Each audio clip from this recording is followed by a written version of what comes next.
Pemirsa channel YouTube MCT Malang Raya dimanapun Anda berada, mudah-mudahan kita semuanya senantiasa dalam keadaan sehat walafiat dan senantiasa mendapatkan lindungan dan penjagaan dari Allah Subhanahu wa Ta'ala. Melanjutkan kajian kita di dalam fikih munakahat atau hukum-hukum yang berkaitan dengan pernikahan, yang mana kita pada kesempatan kali ini masih menerangkan tentang hal-hal yang berkaitan dengan sodak, hal-hal yang berkaitan dengan mahar, yaitu dengan pijakan kitab Fathul Qorib. Kita sampai pada dawuhnya musonef, beliau menyatakan wa yasqutu bitolaki qabla dukhuli nisful mahri, dan mahar itu menjadi gugur, artinya berarti tidak wajib menyerahkan. Mahar menjadi gugur artinya berarti tidak wajib seorang suami itu menyerahkan mahar, ya.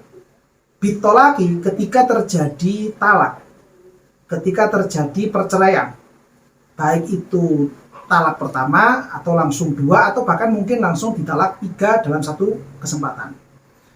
Qabla dukhuli, ketika si suami belum melakukan hubungan badan dengan si istri. Ya, suami belum melakukan hubungan badan, berarti si istri ini masih dalam keadaan bikir, masih dalam keadaan perawan. Kalau memang si istri ternyata sebelum-sebelumnya belum pernah melakukan hubungan badan, artinya memang suami istri ini setelah akad nikah belum pernah melakukan hubungan badan, tapi sudah terjadi yang namanya talak. Yang gugur itu apa? Nisful mahri, setengah dari mahar. Jadi kalau memang istri itu belum pernah dikumpuli oleh si suami, ya, namun sudah terjadi talak, maka separuh dari mahar itu menjadi gugur alias tidak wajib untuk diberikan kepada istri. Kalau seandainya mahar itu sudah terlanjur diberikan, maka istri wajib mengembalikan separuh dari mahar.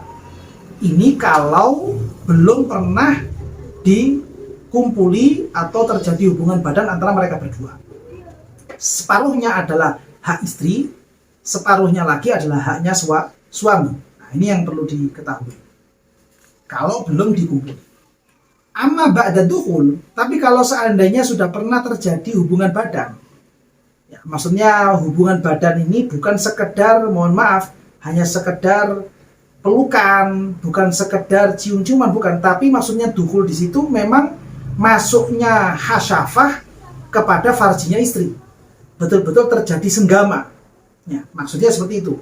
Walau marrotan wahidatan, walaupun yang namanya dukhul tadi itu, yang namanya senggama hanya terjadi 1 kali saja, walaupun apalagi kalau sudah berkali-kali, ya, sudah berkali-kali dikumpuli, sudah berkali-kali hubungan badan, senggama, ya, kemudian terjadi talak, ya, kemudian terjadi talak, fayajibu kullul mahri, ya, maka wajib semua mahar diserahkan kepada si istri. Bahkan walau kana dukhulu haraman, walaupun senggama yang dilakukan tadi itu yang dihukumi haram, artinya senggamanya yang dilakukan ini adalah senggama yang hukumnya haram. Loh, apakah ada suami istri itu melakukan senggama lalu senggama ini dihukumi haram? Ada. Jadi tidak semua senggama suami istri ini hukumnya halal atau bahkan berpahala, tidak. Ada juga beberapa bentuk hubungan badan suami istri yang itu hukumnya adalah haram, sehingga suami istri ini mendapatkan dosa. Contohnya seperti apa? Kawat izauji zaujatahu hala ihramiha au haidiha. Misalkan suami ini mengumpuli bersetubuh dengan istrinya dalam keadaan ihram. Ya, istrinya dalam keadaan ihram. Ihram itu artinya berarti dia masih belum terlepas dari hal-hal yang diharamkan bagi orang ihram. Di antaranya adalah hubungan badan. Ya, di antaranya adalah hubungan badan. Ketika si istri ini masih dalam kondisi ihram, walaupun misalkan suaminya itu tidak dalam kondisi ihram, maka dia adalah termasuk istri yang haram untuk dikumpuli, istri yang haram untuk disetubui. Walaupun misalkan begini, si istri ini taruhlah misalkan berangkat haji, suaminya tidak, atau berangkat umroh wajib misalkan, ya.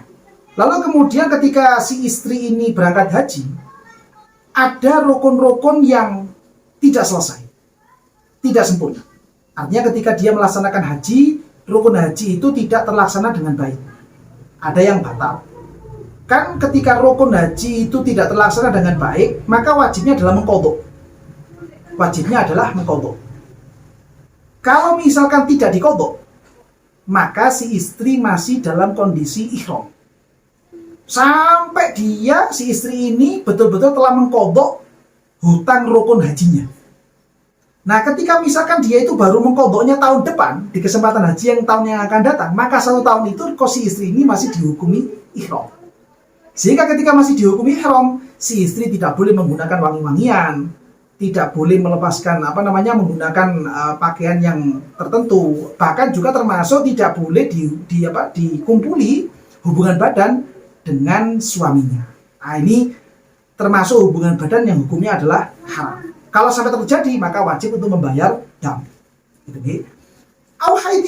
Atau si istri dalam kondisi haid. Jadi istrinya ini dalam kondisi haid, lalu kemudian dikumpuli oleh suaminya, ini termasuk hubungan badan yang hukumnya adalah haram. Ya, hubungan badan yang hukumnya adalah haram. Termasuk juga, saya perlu mengingatkan, termasuk hubungan badan yang haram adalah memasukkan kemaluan laki-laki, memasukkan kemaluannya suami ke duburnya istri. Ini penting saya ingatkan supaya kita sebagai umat Islam tidak sampai melakukan hal-hal yang seperti ini. Karena menurut beberapa riwayat itu adalah kebiasaannya orang-orang Yahudi.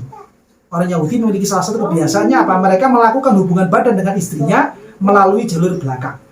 Dan kita sebagai pengikut syariatnya Gusti Kanjeng Nabi Muhammad SAW dilarang untuk melakukan hal yang seperti itu. Nah, ini penting untuk kami sampaikan. Ketika misalkan telah terjadi hubungan badan antara suami istri, maka si suami wajib menyerahkan seluruh mahar yang telah disebutkan saat akad nikah. Atau kalau misalkan di akad nikah itu tidak disebutkan maharnya, tidak ada penyebutan maharnya, maka wajib untuk menyerahkan mahar istrinya 100%. Karena itu semuanya menjadi haknya si istri. Kalau misalkan belum diserahkan, belum diberikan walaupun sebagian saja, lalu kemudian terjadi talak, maka suami dianggap mempunyai hutang kepada istrinya, sehingga wajib untuk sesegera mungkin diserahkan kepada istrinya. Nah, mungkin kiranya ini yang bisa kami ulas pada kesempatan kali ini. Mudah-mudahan yang kami ulas ini bisa betul-betul memberikan pencerahan kepada semuanya, bisa memberikan kemanfaatan untuk semuanya, dan mungkin barangkali ada keterangan dari kami yang kurang jelas, atau mungkin kami menerangkannya terlalu cepat, atau mungkin ada pertanyaan, bisa disampaikan pada kolom komentar, atau mungkin disampaikan langsung kepada nomor admin yang telah tertera pada video kali ini. Dan insya Allah akan kami tanggapi pada kesempatan-kesempatan berikutnya, insya Allah. Mudah-mudahan kita semuanya senantiasa bisa membanggakan hati baginda Nabi besar Muhammad SAW, sehingga kita semuanya menjadi umat beliau yang betul-betul dikangeni dan dicintai oleh Rasulullah SAW. Dan mudah-mudahan kita semuanya nanti di akhirat bisa berjalan bersama-sama dengan rombongannya Gusti Kanjeng Nabi Muhammad SAW. Amin ya rabbal alamin.